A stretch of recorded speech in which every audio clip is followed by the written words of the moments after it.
缺爱的人对应垃圾关系是难舍难分的。缺爱的人通常什么？焦虑型人格，表现的一个状态就是患得患失，没有安全感。可越是没有安全感，越容易吸渣。缺爱的表现就是什么？第一个，慢热，那些主动而又热情的人一般不会缺爱，缺爱的人大多数那种没有主动力量的，恋爱里被动等待别人追求的，而且很慢热的人。第二点呢，他虽然很慢热，但是一旦投入恋爱了，就会疯狂的去反扑，和盘突出，变得特别粘人，非常需要陪伴，极度缺乏安全感。第三个呢，只要认定了一个人，哪怕没有完全去了解对方，也会无可救药的上头，沉浸在感情里边，你为了一个男生可以付出巨大的牺牲。第四个就是间歇性自卑，总感觉自己不值得，总是害怕哪一刻自己被抛弃了。你这样看来，性格缺爱的人在感情中是容易一厢情愿的，也无论是多敏感、多多疑、患得患失，还是无法遏制的单方面过度付出，都是缺爱者一个人在自导自演的一种悲剧。明明可以用3分力，但是你为了达到目的非要用10分，对方招架不住这么多平白无故多出来的7分的力度，他干脆就逃避了。那时间长了，他习惯性去回避你这样的自我感动式的付出，甚至认为你受的所有的苦都是理所当然的，所以他变得越来越自私，你们的关系就走向一个畸形的状态了。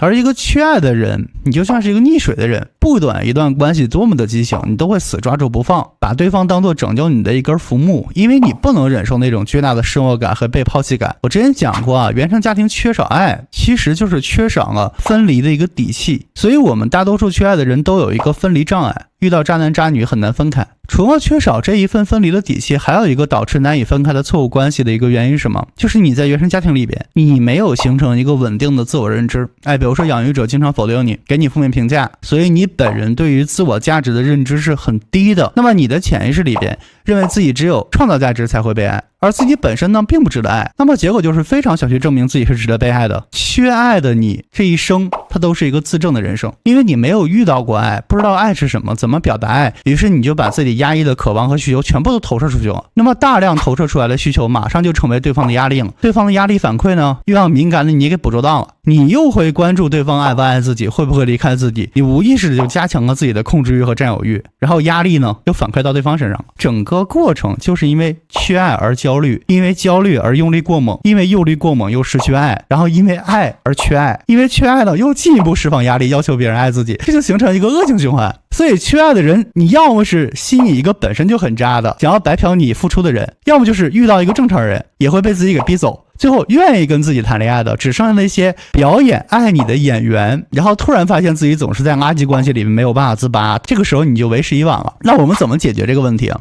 答案就是什么？无论想跟对方时刻黏在一起，还是占有欲等一系列潜意识的缺爱反应，一旦被你自己表现出来了，首先你要搞清楚这个是谁的问题。如果是对方渣，那这种关系必须要及时止损的，再怎么舍不得也不会有好的结果。如果你意识到自己是用力过猛的，并不是对方没有满足你的需求，你的过度付出也好啊，失去自我也好，这本质上是你自己的问题，是一个焦虑的人的一个一厢情愿所致。所以不要陷入到一个自我感动，也不要把自己放在一个受害者的位置上，因为你的行为要你自己负责，并且我们可以确定那些过度占有的行为一定会给你带来恶果，你会把对方给吓跑，对自己造成更大的伤害，长此以往只会消耗感情。你搞清楚这个东西之后啊，你要学会做一件事儿，就是学会对抗焦虑，将自己对对方的关注度你抽一半放自己身上。说白了就是你越爱对方，你反而要越有自己的生活，因为你怕失去，所以你才要营造更好的自己。你只有营造更好的自己，就是你才就不会觉得自己不值得被爱，然后你就不会患得患失了。这个就是个良性循环。真正的爱是什么？是自己给自己的，任何人都不能替代你自己。过往缺什么，未来就要学会去争取什么。